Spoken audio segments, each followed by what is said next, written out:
আসরের অজু রেখে মাগরিব, ইশা ৩ ওয়াক্তের নামাজ কমপ্লিট করতে পারবেন কিনা? এই প্রশ্ন সাধারণ উত্তর হচ্ছে অবশ্যই আপনি পারবেন। কারণ অজু যেহেতু আছে তা আপনি আসরের নামাজও পড়তে পারবেন, ইশার নামাজও পড়তে পারবেন।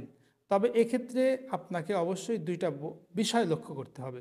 একটা হচ্ছে হাদিসে নিষেধ আসছে যে পিশাবের বেগকে আটকে রাখা।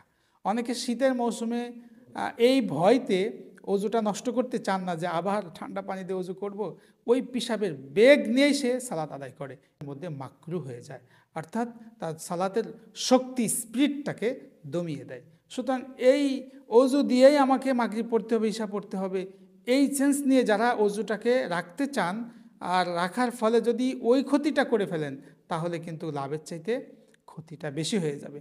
আর একটা বিষয় আপনার মনে রাখতে হবে, অজু করার যে আরও কিছু ফজিলত আছে, অজু করার শুরু শেষে যে দোয়া আছে, অজু করার মধ্যে সুন্নত আছে, ওয়াজিব আছে, ফরজ আছে, এগুলো আদায় করার জন্য আপনি আলাদা বাড়তি তো সব পাবেনই পাবেন। সুতরাং পুরাতন অজু দিয়ে নামাজ হলেও যেন পিশাবের বেগ আটকে না থাকে, এবং নতুন নতুন অজু দিয়ে নামাজ পড়ার যে আলাদা মজা আনন্দ, সেটা থেকে যেন আমরা বঞ্চিত না হয়। আল্লাহ আমাদেরকে বিষয়টি বোঝার তৌফিক দান করেন।